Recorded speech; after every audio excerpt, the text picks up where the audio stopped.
My name is Victor Furman. Some call me The Voice.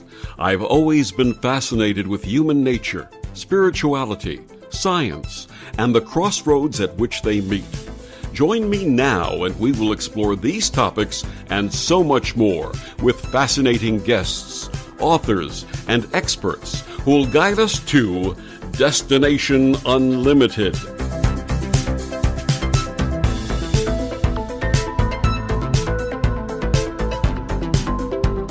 There was a time when the divine feminine was preeminent in this world. The aspects of Mother Goddess represented the feminine soul and recognized it as creator. Somewhere in the mists of time and the advent of Western religion, she was almost forgotten. The 20th century saw a renaissance of appreciation for the divine feminine, but for many women and men, they were not aware of it or somehow could not embrace it. My guest this evening, Meghan Don, is one of the pioneers in raising feminine divine consciousness. Meghan is an initiate of the Sophian Lineage and founder and leading guide of the Gnostic Grace Circle. An award-winning author, spiritual mentor, and retreat presenter, Meghan is the author of the new Llewellyn book, The New Divine Feminine, Spiritual Evolution for a Woman's Soul. Welcome, Meghan. Good evening. Good evening. Nice to be with you, Victor. Wonderful to be with you. Just before we get into the book, I have a question for you. Where do you think, I know there are some theories that written language somehow changed the aspect from the feminine divine to the masculine. What do you think happened? Well, I think, yes, the feminine really comes from a very deep place of soul, and I think a very deep place of poetic soul and song. Mm. And so there is a much more, shall we say, living spirit awareness. So it's not based upon a logic, but shall we say a living spirit in the moment, of pure awareness of the spirit and also awareness within the body. So you cannot put on the page the divine coming through dance, or the divine coming through the song, or the divine coming through the heartfelt prayer. So I think that these sorts of transmissions, got lost along the way when that print came in. There was a book that came out several years ago, written by a man by the name of Leonard Shlain, called The Alphabet versus the Goddess, in which he postulated that he believed that when written language started, where people were using, generally speaking, the right hand and the left hand holding either the chisel or the wedge or whatever the device was that they were writing with, that the focus of the brain changed from the right brain, which is associated with creativity and the feminine, to the left brain, which is more associated with logic and that type of thing. What do you think about that theory? Well, it sounds pretty good to me. I assume you've never seen that book, right? I have not seen that book. I've introduced something for you to examine now, to research, see? Thank you. Well, you've written books on the women mystics, namely Saint Teresa of Avila and Clare of Assisi, and an initiate of the are initiates of the Sophian lineage, and have studied also with a Gnostic and a Kabbalistic master. What was the inspiration for these undertakings, and what is in the new work and the book? Where is that leading you? Well, really, the mystics, the beginning with the mystics was really quite surprising to me. I mean, I had spent time in the Western monasteries, having come from the Eastern ashrams, looking for the wisdom in Christianity. So it was the mystics that I went into there. But also, too, they were surprising to me in that coming in the form of visions, and, it wasn't like an intellectual pursuit or I'm going to undertake this. It was really like the spirit calling me and kind of almost dragging me to say, okay, this is what you're doing. And then from working with the mystic women, there felt a deeper call come, and that took me into the Sophian lineage and the teachings there. I had also been having a lot of experiences, and then coming to that lineage was also confirming those experiences and giving some deeper oral traditions that I guess confirmed everything that had been leading up to that point. So a great deal of embodiment, and just a greater deal of the natural wisdom of the feminine. Let's talk a little bit about Sophia and the Sophian lineage. So Sophia was the goddess of wisdom, is that correct? Mm-hmm. And some actually see in some of the Gnostic traditions that Sophia, they regard Sophia as God the Mother, is that correct? That's right. So talk a little bit about Sophia and what the Sophian lineage is all about. Right. Well, I would. The Sophia, I guess, is the great mother of wisdom. So within her is every potential life form. Within her is every form of life waiting to be born. Primordial wisdom. So this primordial wisdom goes far and beyond our ordinary human wisdom. Also within Sophia, we can say is the fullness of our death. So the fullness of our life, but also the fullness of our death and where we return to. Almost we can say like the great cosmic womb. Mm. So the Sophian lineage in this way brings forward, the various teachings. And in the book there, I speak about the 7 faces of the feminine. So all these different aspects of Sophia. So we cannot say it's not a masculine linear kind of one-pointed, this is who she is, and only this. She has many, many aspects, and that's something of the feminine, very multidimensional, multifaceted, multi-face. So, and all these different aspects make up who we are and come through at different phases in our journey. Yes, the Western concepts and the Abrahamic religions of God the Father, the monotheism, seem to be very one-dimensional, seem to be very punitive in nature, but the Sophian lineage would be more embracing and loving. Oh, absolutely. Yes. Of all peoples, I think it has had, at some point in its history too, a little bit of that, still the patriarchal hierarchy. But something that is very beautiful is that it's also open to evolution.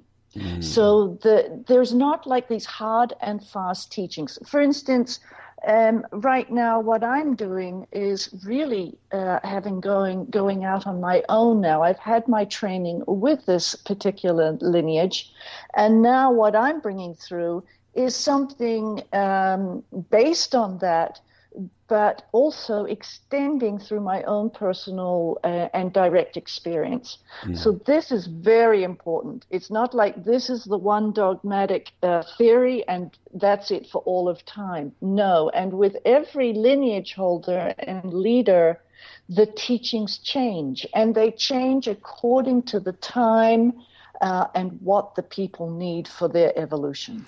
Now, many people know about the Kabbalistic training because several celebrities have been involved in past years, and it's been pursued by a lot of people as a mystical practice, but not too many people know about Gnosticism. Tell us a little bit about what being a Gnostic is about.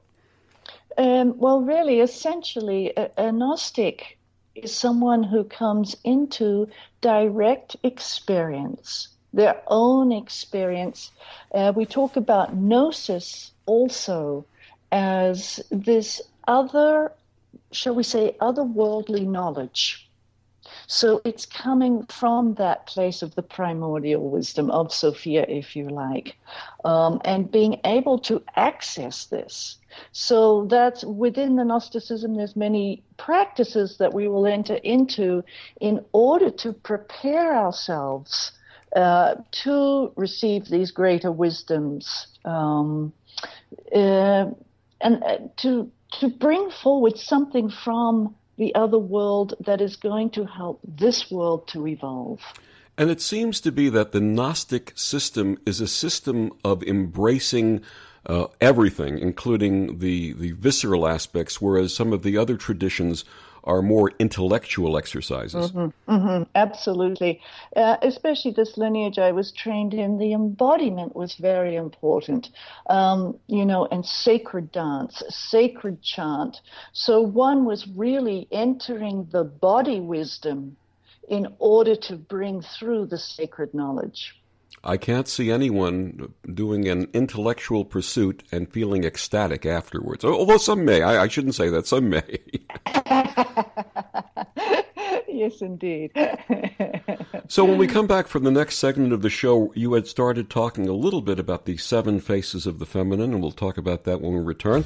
My guest this evening, Meghan Don. She's the author of the new book, The New Divine Feminine, Spiritual Evolution for a Woman's Soul, published by Llewellyn.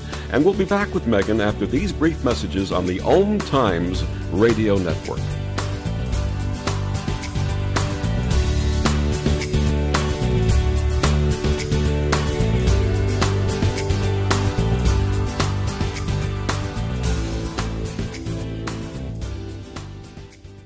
Have you ever wondered how to change your love paradigm? The secret key is finding a love partnership, not just a regular connection. How do you find these?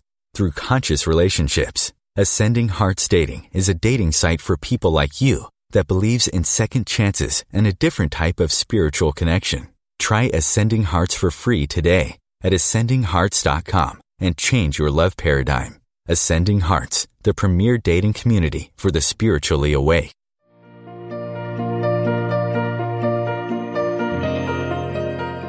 Every Tuesday on Living with Moxie, join Shefali Burns and Donna Martouge in conversations designed to take you to the next level, where we highlight ideas, resources, and strategies that provide you with the leverage you require to meet and exceed your business and personal goals. Each week on Living with Moxie, we will lead conversations related to success, achievement, fulfillment, and extraordinary, vibrant living. Are you ready to live with Moxie? Join us. It only takes a minute to find out if you may have prediabetes, and you can do it at doihaveprediabetes.org. But you're probably not going to, are you? Kids, work, listening to the radio. You're busy, which is great because busy people can't get prediabetes. Oh my, I read that wrong.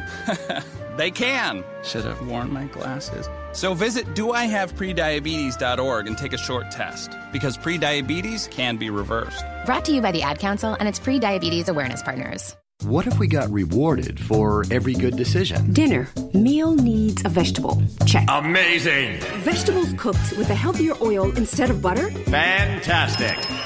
Replacing bad fats with healthier fats like those in canola or vegetable oil is good for your heart. Take up the challenge for good health, because the you of the future will say, fantastic! Visit heart.org/face the fats. Canola Info proudly supports the American Heart Association's Face the Fats campaign.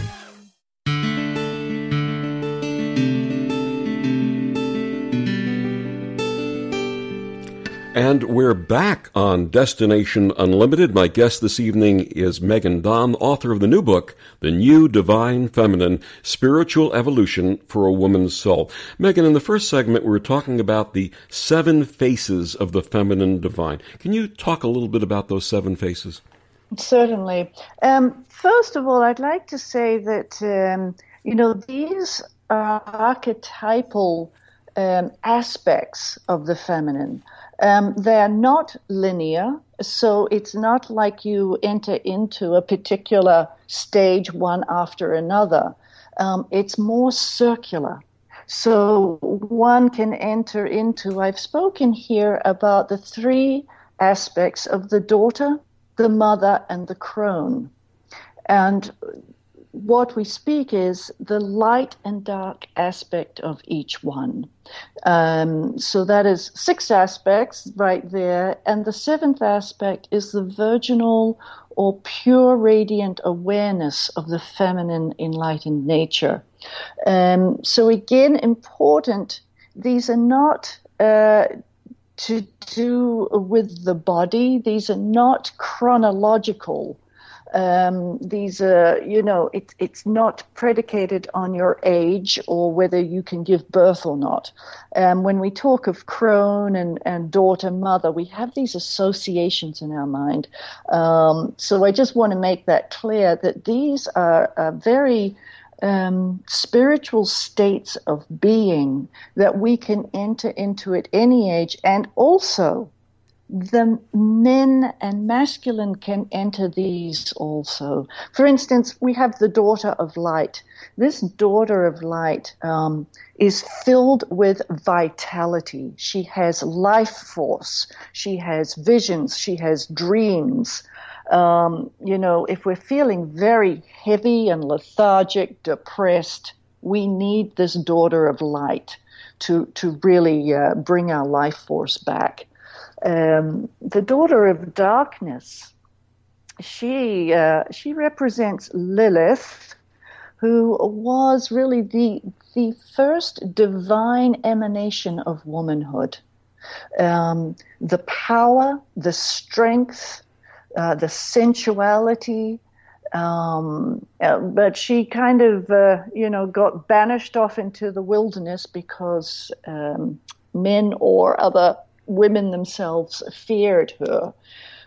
So in this way, with the daughter of dark, we are, shall we say, reclaiming those aspects that have been banished, reclaiming those aspects of that have been shamed, that are in hiding, reclaiming the true power and strength of our being.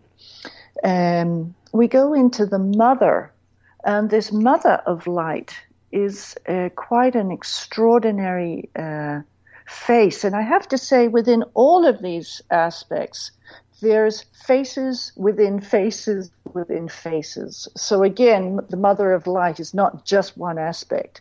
There's many, many aspects. That multidimensional, I can't stress enough. So this mother of light, shall we say, she has 1 foot in the heavens and 1 foot on the earth. And in one aspect, she is constantly birthing humanity.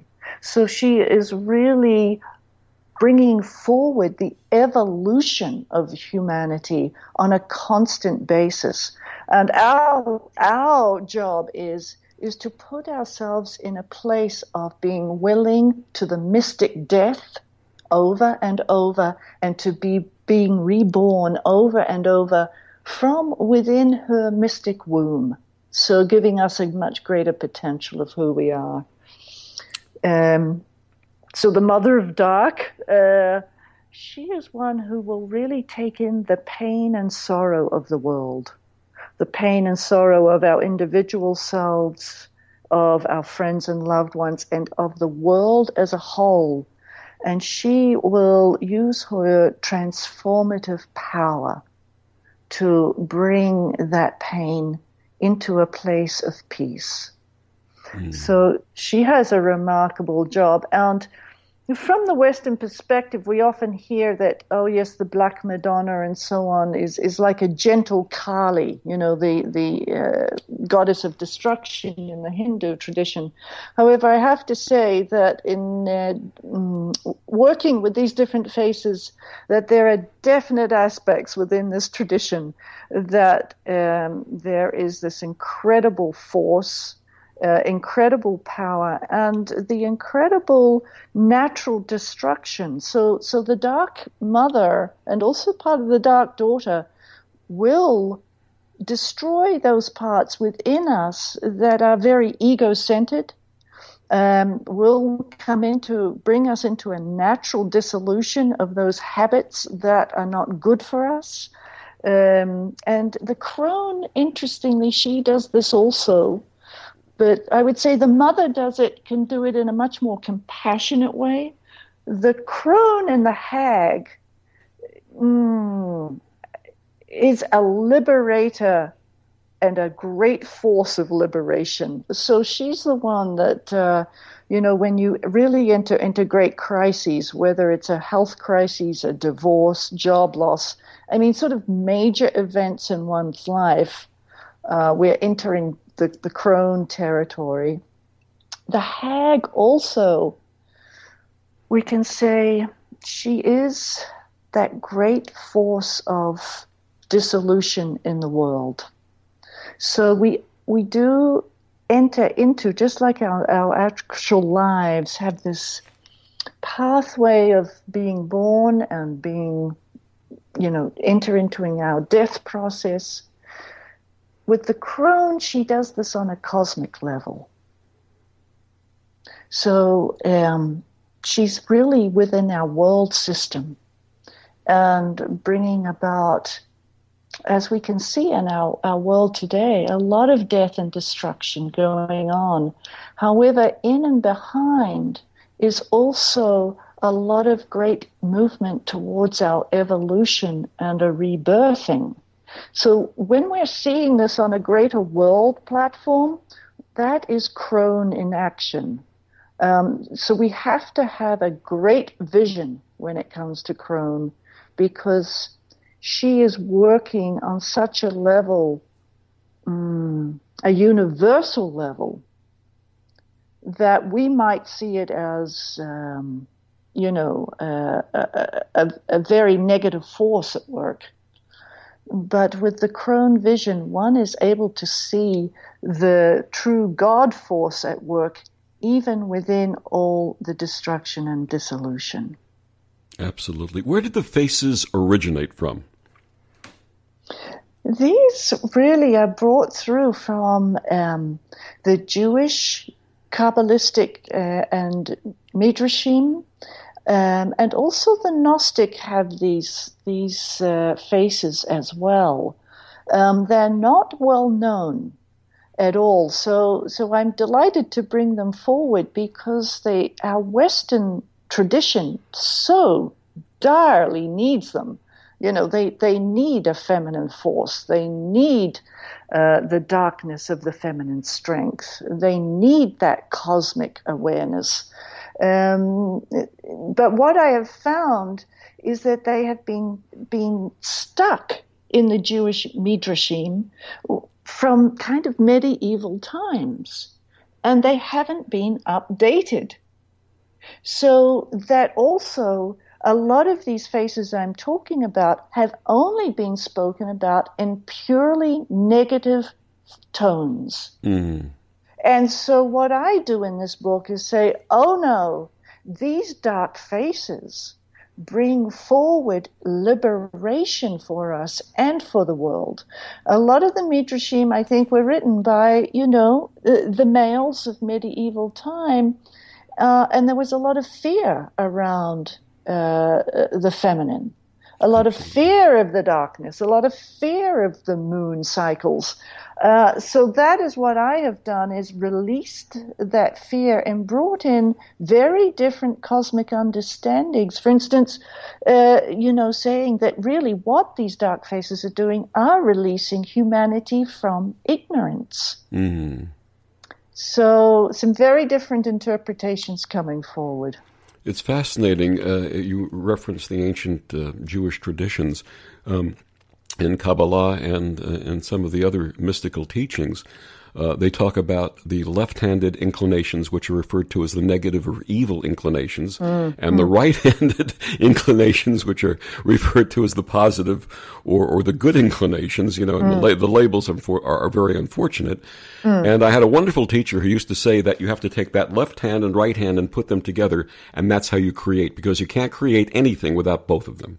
Right. Beautiful. Beautiful. Yes, because of course, within that, in the tree of life, the left is the dark and the left is the face of the feminine. Absolutely. Right. Absolutely. So yes, and the right being the masculine. So it's fascinating to me. You had mentioned the reference to Kali, and the fact that you have a culture like the Hindu culture that's been around for thousands of years and still is able to bring forth both the feminine aspects and the masculine aspects and the dark and light in both. And if you go to any Hindu temple and attend a puja, you'll actually see that. Mm-hmm. And why is it that this wonderful culture has had this continuously for thousands of years, and yet we have to come back and rediscover the feminine divine?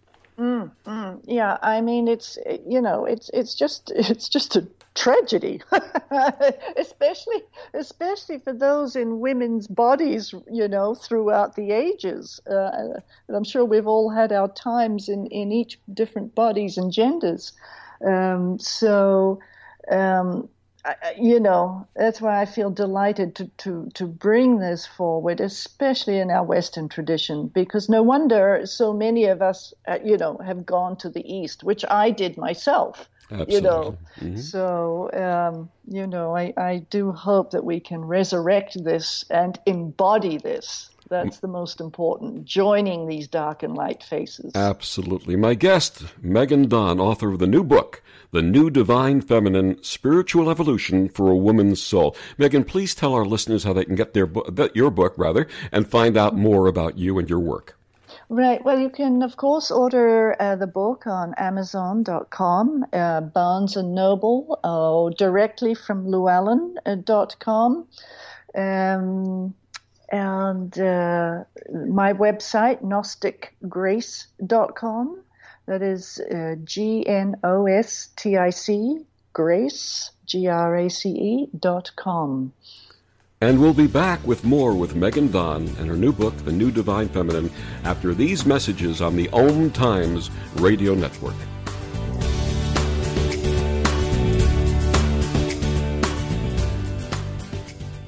You're listening to OTR FM, part of the IOM radio network.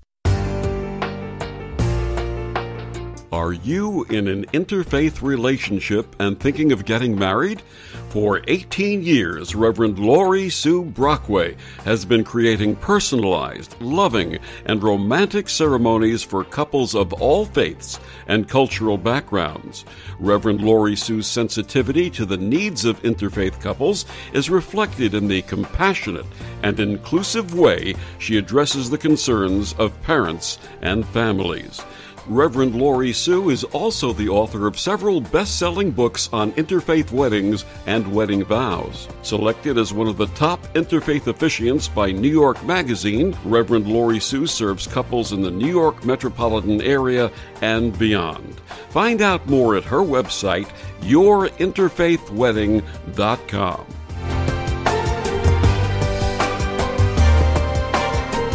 OMTimes Magazine is one of the leading online content providers of positivity, wellness, and personal empowerment. A philanthropic organization, their net proceeds are funneled to support worldwide charity initiatives via Humanity Healing International. Through their commitment to creating community and providing conscious content, they aspire to uplift humanity on a global scale. OMTimes, co-creating a more conscious lifestyle. Hi, this is Sylvia Henderson, intuitive life coach and energy healer. Are you ready to elevate and rise way above your normal? Be sure to listen to my show, Intuitive Transformations, on OMTimes Radio, Sunday evenings at 9 p.m. Eastern. Get the inspiration you need to transform your life.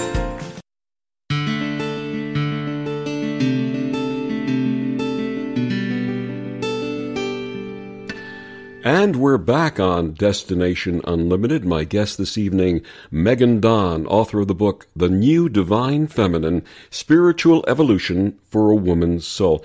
Meghan, before the break, we were talking about the light faces and the dark faces of each of the aspects of the feminine divine. How have the dark faces of the feminine been relegated to the land of shadow work only, and is there a greater context to know and experience them? Mm-hmm. Well, I think whenever we speak about the dark face or the dark nature, there tends to be this little bit of a natural cringe. It's like, oh, yes, my shadow aspect, or, oh, that place that I would really, I would rather you not see. Rather you not know about it all. And there has been a lot of talk of the shadow in a very negative way.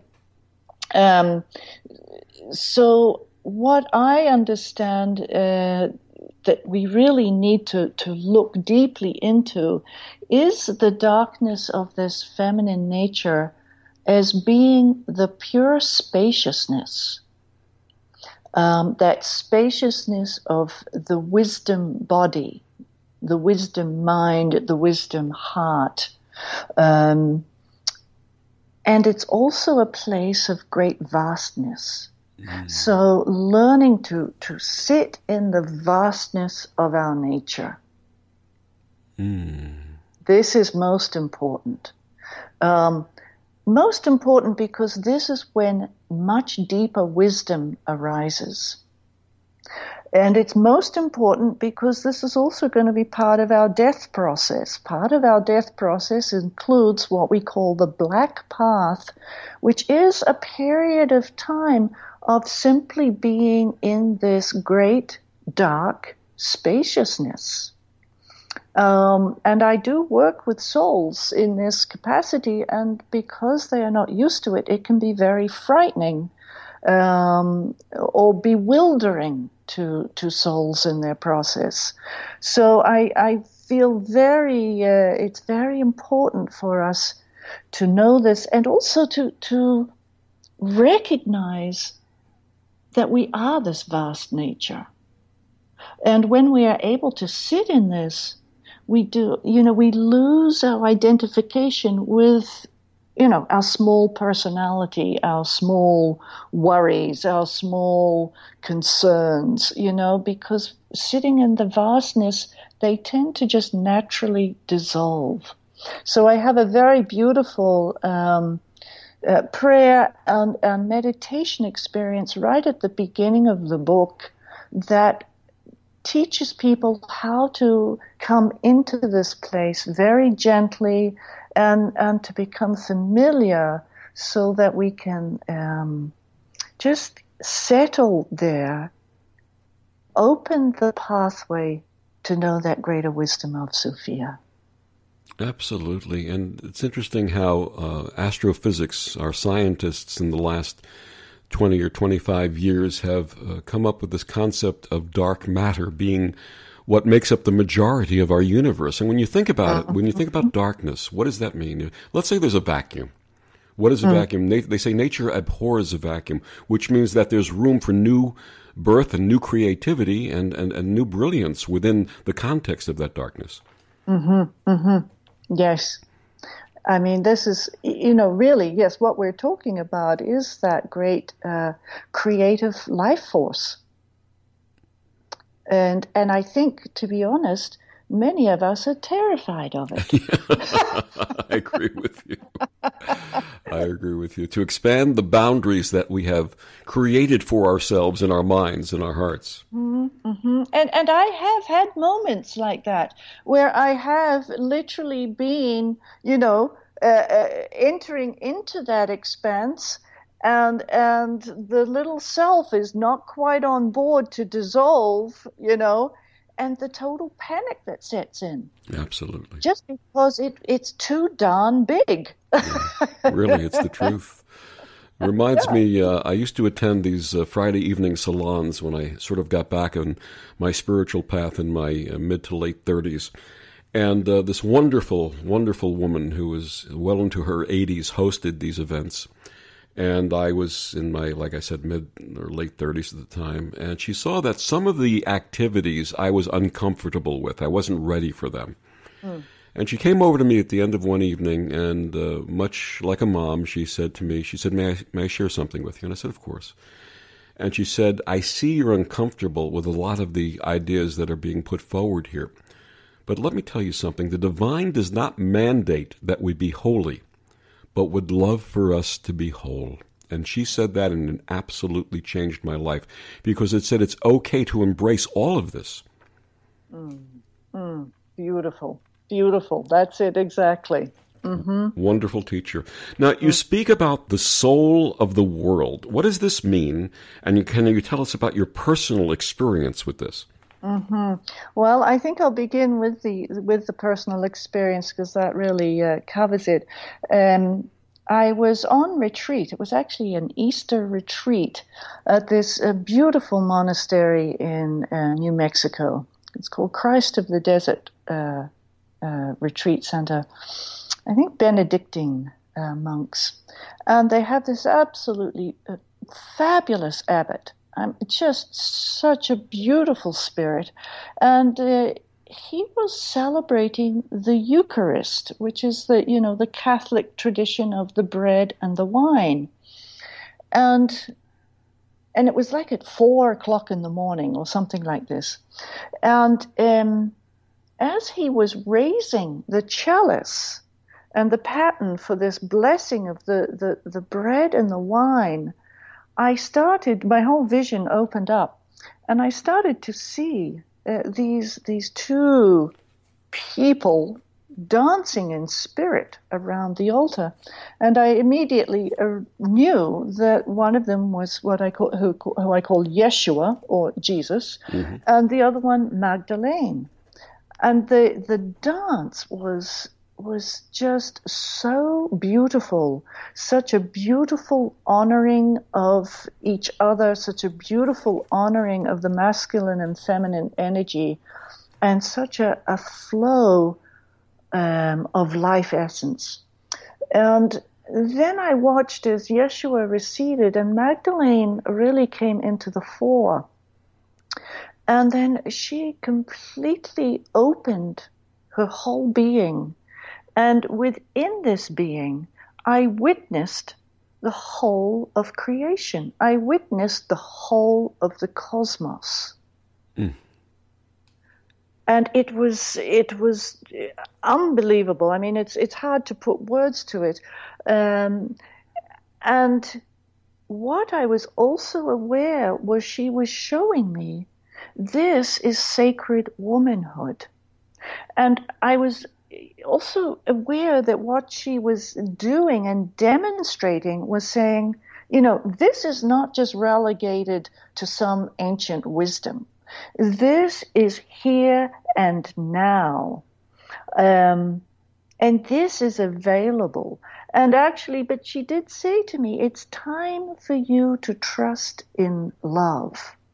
And I realized that really, if I didn't trust in the great goodness and love of this cosmos, of this universe, of God, whatever you wish to put the label on there, then I wouldn't be able to enter this, because one needs to have absolute trust to go to these proportions. When I came to the Sophian Lineage some years later, they started to teach about the soul of the world. And what they were teaching was exactly what I had experienced. And interestingly, they were teaching that Mary Magdalene was an aspect and a way shower for this soul of the world, and that this was the very feminine essence of creation within all of life. How wonderful that you had the experience before being brought it in a more linear or intellectual fashion. Exactly. That's what I really did appreciate coming to the Sophian Lineage, because I had many experiences just on my own, but no framework per se to put them in. I mean, I really wasn't going to go off to a Catholic priest with this experience. Absolutely, yeah, sure. I mean, maybe there's some I could have, but, within the Sophian Lineage, yes. Here was the context that it could, lay in very well, and just give a greater sense of confirmation and a deeper sense of, truly spiritual education around this. I must share with you that I had a wonderful friend who passed a few years ago, Father Paul Keegan. And he was the type of person who would welcome and embrace this type of conversation. In fact, my wife at the time was actually writing a book on goddesses, And they actually connected, and he was fascinated with it, and he didn't. She was afraid that he would condemn her and so on and so forth. Right. And he just said, "No, tell me everything. I want to learn. I want to embrace everything." And I think that's the type of clergy that this world would benefit from. Absolutely.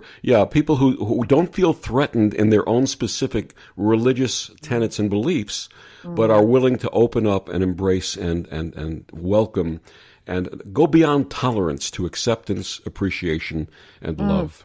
Absolutely. And I think we are starting to see a lot of that happen in different traditions and different ways. So, which is delightful. Now, we talked a little bit about how religious myth played a role in casting a shadow over the divine feminine. What about the collective consciousness of the world? Well, our collective consciousness, it really, I believe we're very much in a place still of the individualism spilling around within that collective consciousness. And by this, too, I mean, we're very self-obsessed and very self-absorbed with our own particular path. And that fractures that collective consciousness, which ultimately could be a beautiful community sense of uplifting one another. And I do speak a lot about this in the book, that we really need to, whatever we are experiencing in our own personal life, we do need to extend that out to all beings. So, for instance, I'm going through a painful experience. I go, for instance, to the Dark Mother, and I receive the transformational healing. I receive the peace. In this way, I would then take up prayer for all beings who are experiencing pain in this way, that they too know some liberation. Absolutely. My guest this evening, Meghan Don, author of The New Divine Feminine, Spiritual Evolution for a Woman's Soul, and we'll be back with more of Meghan after these words on the OMTimes Radio Network.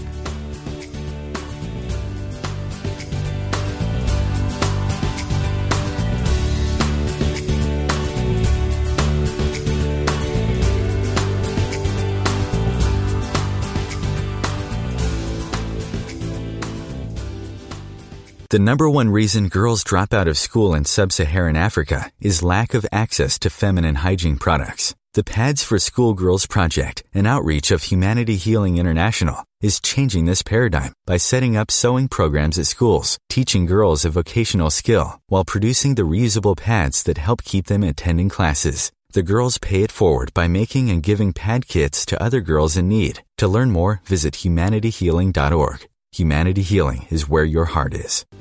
I want to thank my mommy for loving me so much, for taking me to the doctor when I broke my foot, for leaving me alone when I wanted to be alone. And now, as a grown-up, I'm thankful for being able to take care of you, my dear mom, for taking you to your therapies, for understanding that sometimes you simply want to be alone.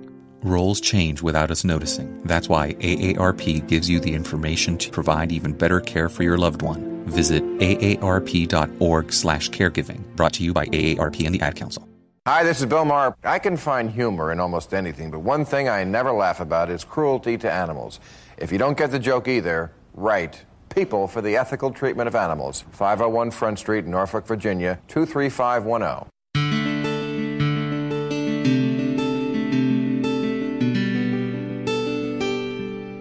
And we're back on Destination Unlimited. My guest this evening is Meghan Don, author of the new book, The New Divine Feminine, Spiritual Evolution for a Woman's Soul. Meghan, how do you reinterpret the Judeo-Christian creation myth? And in particular, we talked a little bit about Lilith before, the role of Eve and Lilith. Well, we do. I think there's many of us who still carry within our being, very deeply within our psyche, either consciously or unconsciously, that there was some kind of punishment going on by, being thrown out of the Garden of Eden and sent into the world of pain and hard work. And I really bring forward a very different interpretation that, in fact, the snake was the one who tempted Eve with the apple. Now, Lilith can be understood to be the snake. Lilith can also be understood, and the snake can be understood as our Kundalini life force, or our will. So she was really bringing forward this life force, this will, and saying to Eve, here's some wisdom, take a bite. And of course Eve looks and she sees that this is true. There is great wisdom here. And she sees great beauty. So of course she bites the apple, and what she was really doing in this was opening consciousness for humanity. So we can say prior to this, there was an unconscious union, if you like, with the God force or creation force, but with this opening, with this, there was then the opening for humanity to become conscious of their union. And so, I'm sorry. Go ahead.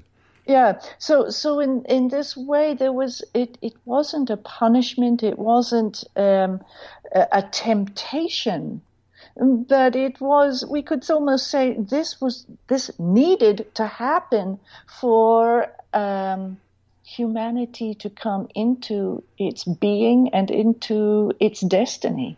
Absolutely. But of course, the story of Lilith was removed from the original Hebrew Bible, the Pentateuch, and relegated to the Apocrypha. And Lilith has been, how shall we say, what's the right word to use for this? Depicted as a witch, or depicted as a demon in Western literature, and vilified. I was just reading a novel the other day, and here it was. Lilith, she was going to come and take the children away, and, I'm like, oh my Lord, here it is. It's still going on, even today. And that's how deeply we are, in these myths, even if we don't know it. So again, yes, throughout the whole book, I am trying my best to bring forward the best of Lilith and the strength of Eve. Absolutely. Now we go from Lilith and Eve to Mother Mary. You have some very different interpretations of Mother Mary. Please share some of those with us. Well, you see, very often Mother Mary has been described as this very innocent, spiritual neophyte, who just so happened that an archangel came along and said, oh, you're blessed, and you're going to give birth to this incredible being. And we're told that she was just very humble and didn't know anything and was just very willing, and this is absolutely not true at all. Mother Mary, as a very young person, was very spiritually adept. I mean, anybody who can enter into conversation, who can see and witness archangels and that vibrational level, is no neophyte. There's clearly, and this comes also from the Sophian teachings, that both she and Joseph were very skilled spiritual practitioners, and in fact entered into a very special, shall we say, the tantric sexual techniques, speaking the divine names in order to bring through a soul such as Yeshua. So some very different interpretations that this was a highly experienced spiritual woman who, yes, had great humility, but not with the eyes down sort of humility, but more with the sheer openness to the power of the Spirit and the ability to step into that power and to use that power and to live it. So, we have this thing of her purity, but really that purity means she was in her pure, enlightened nature. She was in pure, radiant awareness. And pure creative source. Yeah. Yes. So this is the real meaning of virgin. Mm-hmm. It doesn't mean she didn't have sex. Right. This is the pure meaning of that. So, in fact, that's our seventh phase, is that pure virginal, radiant awareness, the enlightened nature. The enlightened nature and the nature that is ready to start creating. Absolutely.